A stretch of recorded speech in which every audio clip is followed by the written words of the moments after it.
వారు మహానుభావులు వివాదములేదిక నాకు వారితో ధోరణి నాది వేరు పెడధోరణి కాదు సమాజమందు ఏ దారుణమైన చూచి తన దారిని పోయడి తీరు నాది కాదు ఏరికి వారు వేరగుదురు ఈ జగమందు స్వభావ తీవ్రతన్.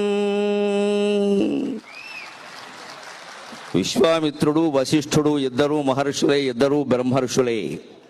కానీ వారిది వశిష్ఠ గోత్రం, నాది విశ్వామిత్ర గోత్రం, కొంచెం తేడా ఉంటుంది. మా గోత్రమే కౌశికస గోత్రం. పైగా వారు ప్రవచన చక్రవర్తి, నా బిరుదం ప్రవచన కిరీటి. నేను బాణాలు వేస్తాను. కిరీటి అంటే బాణాలు వేస్తాడు. అంచేత నాకు ప్రవచన కిరీటి అని బిరుదం, వారికి ప్రవచన చక్రవర్తి అని బిరుదం. నిస్సందేహంగా చక్రవర్తి వారే ధర్మరాజు, నేనే అర్జునుడిని.